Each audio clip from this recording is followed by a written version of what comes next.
ایک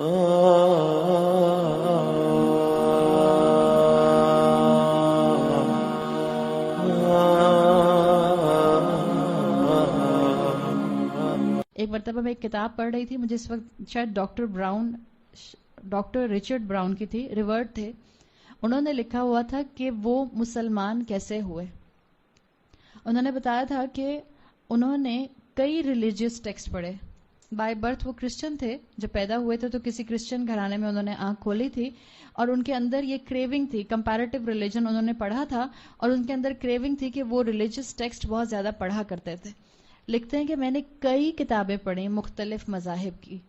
جس لمحے میں نے قرآن کا ٹرانسلیشن اٹھا کر پڑھا ہے، اور جب میں نے اس پر پڑھا کہ الحمدللہ ساری پریز اور سارے شکر اور سارا گریٹیٹیوڈ اللہ کے لیے ہے، دا مومنٹ کہتے ہیں میں نے یہ پڑھا، میں ایمان لے آیا، میں نے کلمہ شہادت پڑھ لیا. کہ اس سے بہتر انداز میں اللہ کا ڈیوائن کلام سٹارٹ نہیں ہو سکتا. ان کا کہنا تھا کہ یہ اس کے اندر سارا ایسنس موجود ہے، اللہ کی پراپر معرفت موجود ہے. آپ سوچیں ایک نان مسلم جس نے زندگی میں کتنی سٹرگل کی اللہ تک پہنچنے کے لیے، اس نے اس کلمے کو پڑھ کے اللہ کو پا لیا، اس نے اس کلمے کو پڑھ کے ایمان قبول کر لیا، وہ اس کلمے کو پڑھ کے جیوگرافیکلی مسلمان ہو گیا. اور آپ اور میں کتنی مرتبہ یہ کلمہ پڑھتے ہیں، اور اتنی مرتبہ کلمہ پڑھتے ہیں، اور کتنی مرتبہ اللہ یاد آتا ہے. سب یاد آتا ہے، نہیں یاد آتا تو رب یاد نہیں آتا. ہمارا تو یہ حال ہوتا ہے نا. دنیا کی باتیں ہمیں یاد آتی ہیں الحمدللہ پڑھتے ہوئے، یا سورہ فاتحہ پڑھتے ہوئے، یا الحمدللہ کی تسبیح پڑھتے ہوئے. نہیں یاد آتا ہمیں تو اللہ یاد نہیں آتا. حالانکہ اس ایک فریز کے اندر اللہ تعالیٰ نے بس پوری دنیا سمیٹ دی ہے. اس ایک فریز سے پتہ چلتا ہے کہ اللہ نے حمد اپنے لیے رکھی ہے، تو کل عبادت کس کے لیے؟ اللہ کے لیے. اور انسان کی زندگی کا مقصد کیا ہے؟ وَمَا خَلَقْتُ الْجِنَّ وَالْإِنسَ إِلَّا لِيَعْبُدُونِ. اللہ نے نہیں پیدا کیا انسانوں کو اور جنوں کو مگر کس کام کے لیے؟ صرف اس لیے کہ وہ اللہ کی عبادت کریں، اللہ کی بندگی کریں. تو اللہ تعالیٰ نے آپ کو اور مجھے یہ فریز دے دیا ہے. اس فریز کے لیے ایک اور بہت انٹرسٹنگ چیز جو ہے وہ آپ کو مفسرون کی کتابوں میں مل جاتی ہے. الحمدللہ کے لیے کہا جاتا ہے کہ الحمدللہ صرف یہ والے دو الفاظ، یہ پہلا فریز ہے جو انسان نے بولا، پہلا کلمہ ہے جو انسان کے منہ سے ادا ہوا. پہلا انسان کون تھا؟ آدم علیہ السلام. ہمیں پتہ ہے کہ اللہ تعالیٰ نے جب آدم علیہ السلام کو ایک فزیکل بینگ کی شکل دے دی، تو ہم نے جب آدم علیہ السلام کی کریشن کی بات کی تھی تو ہم نے کہا تھا کہ اللہ تعالیٰ نے کچھ عرصے کے لیے آدم علیہ السلام کی باڈی کو ایک غار میں رکھ دیا تھا، ایک جگہ پہ رکھ دیا تھا. پھر اللہ نے جس وقت مناسب سمجھا، اللہ نے اس جسم کے اندر روح پھونکی، جس کے لیے قرآن میں آتا ہے وَنَفَخْتُ فِيهِ مِن رُوحِي. اللہ تعالیٰ نے اس کے اندر روح کو بلو کیا، بریتھ کیا. تو مفسرون لکھتے ہیں کہ اللہ تعالیٰ نے روح کو جو بریتھ کیا، اور یہ حدیث کے اندر بھی الفاظ آتے ہیں کہ اللہ نے آدم کے سر سے روح کو بریتھ کیا، سر کے اوپر سے. اور جب یہ روح سر سے ناک میں پہنچی تو ناک میں اس نے ٹکل کیا. کس نے ٹکل کیا؟ روح نے ٹکل کیا. اگر آپ کی ناک میں کوئی پیپر گھما کے ٹکل کروں تو کیا ہوگا؟ چھینک آئے گی. آدم علیہ السلام کی ناک میں بھی جب روح نے ٹکل کیا تو آدم علیہ السلام کو چھینک آئی. اور پھر جب آپ کو چھینک آتی ہے آپ کیا کہتے ہیں؟ آدم علیہ السلام نے بھی الحمدللہ کہا. آدم علیہ السلام نے کون سا درس سنا تھا؟ کوئی درس سنا تھا؟ کسی ملا کی کلاس میں گئے تھے؟ نہیں. اللہ نے اس روح کے ذریعے جو علم دیا تھا وہ آدم علیہ السلام کے اندر انگرینڈ تھا. آدم علیہ السلام نے انسٹنٹینیسلی کہا الحمدللہ، بغیر کسی تعلیم کے، بغیر کسی چیز کے، جس کو اسکالرز کہتے ہیں کہ انسان کی فطرت میں اللہ کا شکر، اللہ کی حمد موجود ہے.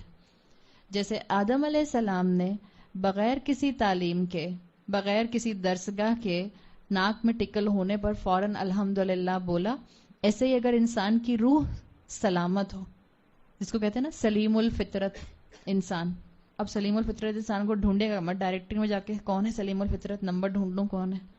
سلیم الفطرت جس کی فطرت پروورٹ نہیں ہوئی، جس کی فطرت سلامت ہے، جس کو اللہ یاد ہے، جس کو اللہ کی معرفت ہے.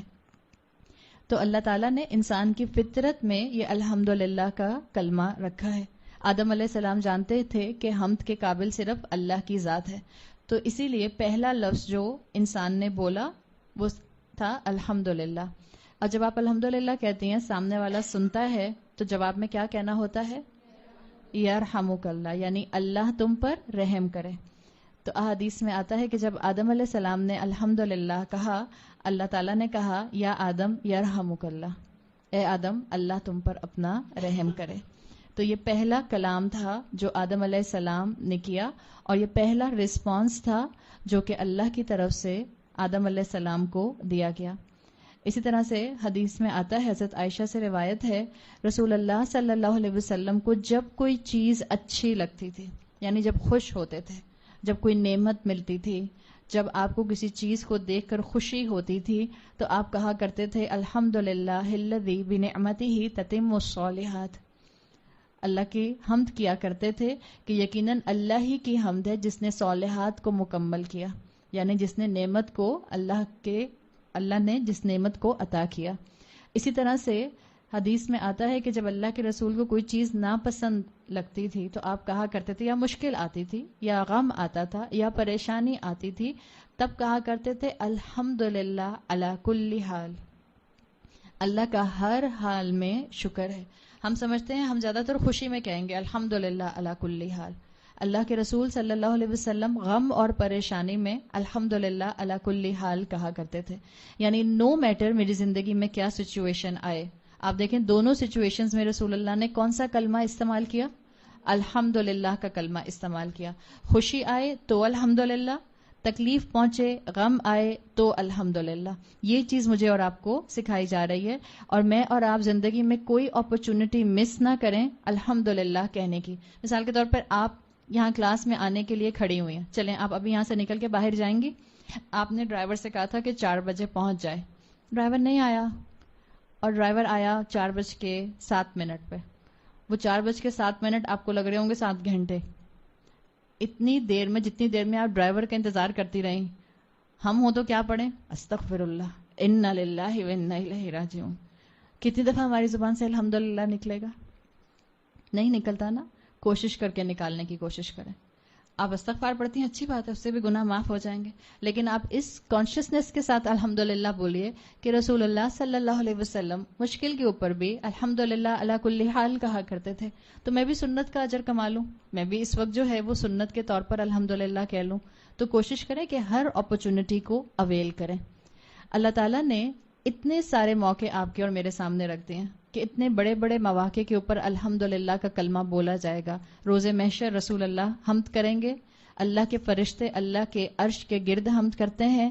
اہل جنت کے لوگ جو ہیں ان کا جو آخری دعویٰ ہوگا، جو آخری دعا ہوگی، جو آخری کلام ہوگا جس میں وہ ایک دوسرے کو گریٹ کرنے کے بعد بولیں گے، وہ الحمدللہ ہوگا. آدم علیہ السلام کی ایگزسٹنس پر پہلا جملہ الحمدللہ تھا. اللہ کے رسول نے بتایا کہ الحمدللہ آپ کے اسکیل کو بھر دیتا ہے، میزان کو بھر دیتا ہے. تو اب آپ کو اور مجھے کیا کرنا چاہیے؟ ہر لمحہ الحمدللہ کرنے کی کوشش کرنی چاہیے. لٹرلی مجھے اور آپ کو پیپل آف الحمدللہ بننے کی ضرورت ہے. آپ کے اور میرے چہرے پر ٹینشن نظر نہ آئے. بہت جلدی خواتین کے چہرے پر، خواتین کے ماتھے پر، میرے خیال ہے خواتین کے ماتھے پہ نہیں اتنی جلدی آتے ہیں جتنی مردوں کے ماتھے پہ رنکلز آتے ہیں، فرونز آ جاتی ہیں. شاید وہ ہر وقت اس طرح رہتے ہیں، گرمی کی وجہ سے رہتے ہیں، کہ غصے کی وجہ سے رہتے ہیں، کہ ٹریفک کی وجہ سے رہتے ہیں، جس وجہ سے بھی رہتے ہیں. آپ نے کوشش کرنی ہے کہ آپ کا چہرہ نہ بگڑے، اس لیے کہ جب آپ کا چہرہ بگڑتا ہے تو آپ کا دماغ بگڑتا ہے، اور جب آپ کا دماغ بگڑتا ہے تو آپ کی زبان بگڑتی ہے، اور جب آپ کی زبان بگڑتی ہے تو کیا بگڑتا ہے؟ تو آپ کا ماحول زہر آلودہ ہو جاتا ہے. ایسی پولوشن کوئی فیکٹری نہیں پھیلا سکتی جیسی پولوشن آپ کی زبان غصے میں پولوشن ارد گرد پھیلا سکتی ہے. تو بہت زیادہ اپنے آپ کو کنٹرول کر کے رکھا کریں، اور یاد رکھیں نعمت ملے تو بھی الحمدللہ، خواہش پوری ہو تو بھی الحمدللہ، خواہش پوری نہ ہو تو بھی زبان سے الحمدللہ نکالیے کوشش کر کے. اسی لیے اللہ تعالیٰ نے کہا ہے کہ مجھے اور آپ کو اس کلمے کو انٹرنلائز کرنا ہے. میں دل کے اندر سے الحمدللہ بولوں. جب بھی آپ سے کہا کہ جتنا آپ کا فہم، انڈرسٹینڈنگ اچھی ہوگی جتنا آپ اللہ کو ڈیپلی جانیں گی اتنا دل کے اندر سے آپ کا جو ہے الحمدللہ نکلے گا، آپ کا کمپلیننگ ایٹیٹیوڈ ختم ہو جائے گا.